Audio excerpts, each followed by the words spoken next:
Body for Minds podcast. I'm Katerina, and today we're continuing the conversation from earlier this week. If you've ever frozen in a difficult moment, if you've ever over-explained until you felt small, if you've ever walked away thinking, why did I say that? And why didn't I say what I meant? This episode is for you. Because those moments aren't character flaws. They are automatic responses driven by your body. And once you understand what your body is trying to do, you suddenly have so much more power, both at home and at work.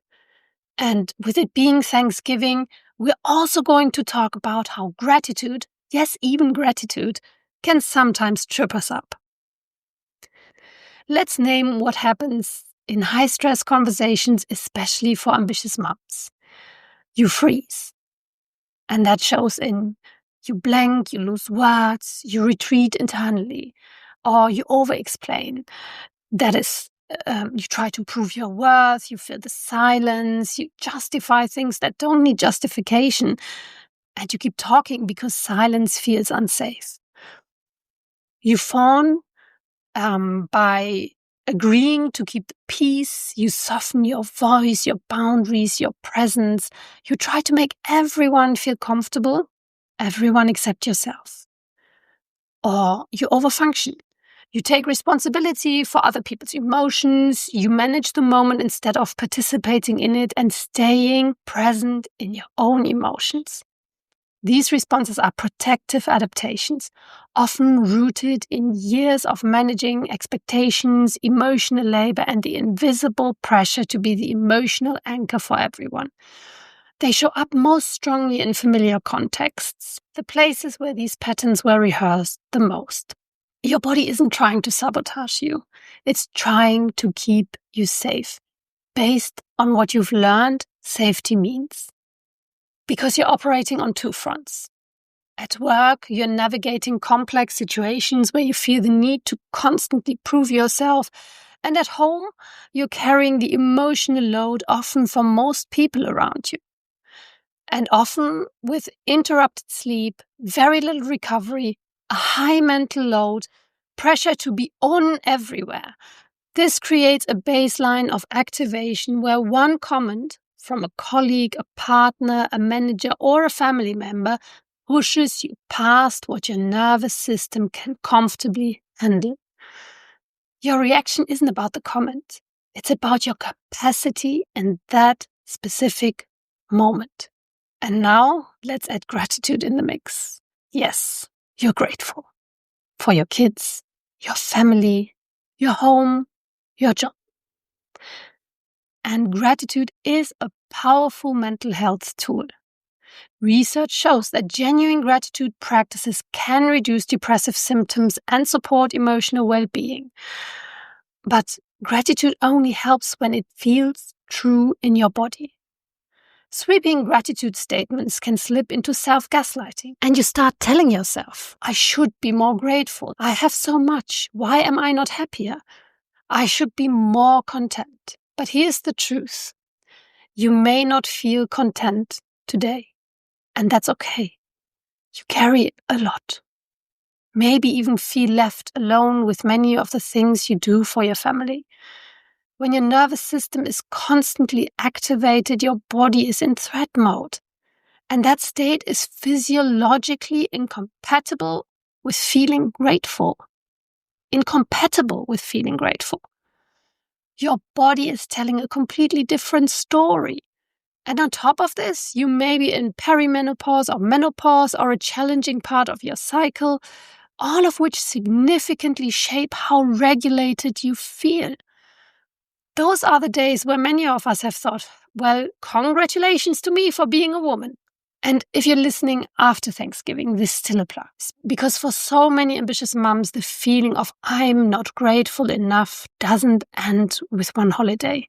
It lingers. And as we move towards Christmas, another holiday loaded with moral messages about joy, magic making, family harmony, and being grateful for what you have, the pressure often intensifies.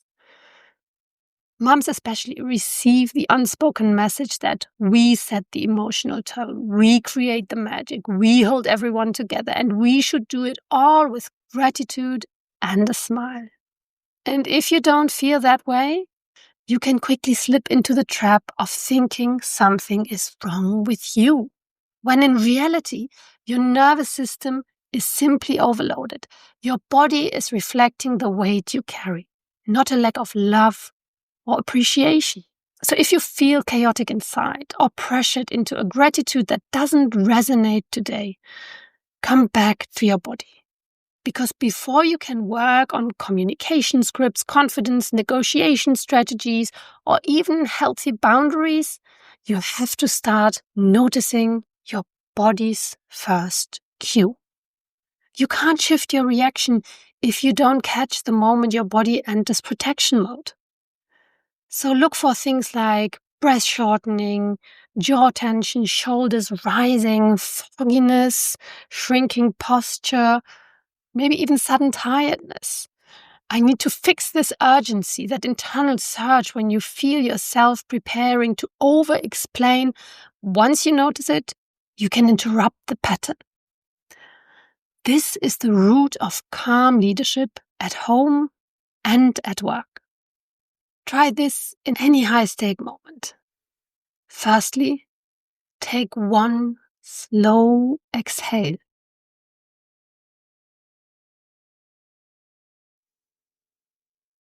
Drop your shoulders 1 to 2 centimeters. It opens your voice again. Press your big toes gently into the ground. It brings you back into your body. Give yourself a silent internal cue. I am allowed to take a moment, or I don't have to prove anything. And then respond slowly to whatever was said and whatever you felt triggering you to a degree. This tiny pause is powerful. It interrupts freeze, over-explaining, fawning, and collapsing. And beyond this, try to move your body regularly this season. A short walk, a few stretches, a gentle shakeout. Your body is meant to move. Sitting all day builds tension on its own. Movement is regulation. When you practice these small body-based resets, your communication becomes clearer, your boundaries become calmer, your presence becomes steadier. Your voice becomes more aligned with what you actually mean. And this supports you during this holiday in standing your ground with family, remembering that their actions are about them, not you. Staying calm around overstimulated little humans who still need your co-regulation. And at work, especially in a busy season, it will help you navigating negotiations, entering performance reviews, handling tough conversations, asking for support, naming your needs, showing your impact. You don't need a louder voice. You need a regulated body. If you're listening and thinking, yes, this is exactly what happens, then your system is already holding too much. So I want to offer you something that helps you find clarity again and calm. A 3-minute audio guide and grounding ritual. It's designed to support you before you step into conversations with family or colleagues. A buffer that makes a meaningful difference in a season that often feels anything but calm. You'll find the link in the show notes. Take a breath, mama. You're not overreacting. You're responding to a lot. And your body is trying to protect you. You deserve moments of grounded clarity.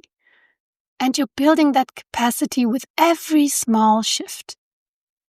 And if the generic gratitude messages don't resonate and feel more like a should, that's okay too. Try something smaller if you like. Maybe you drank your coffee hot this morning. Maybe traffic wasn't as bad as expected. Maybe you took a few minutes to listen to this episode and find clarity for your day.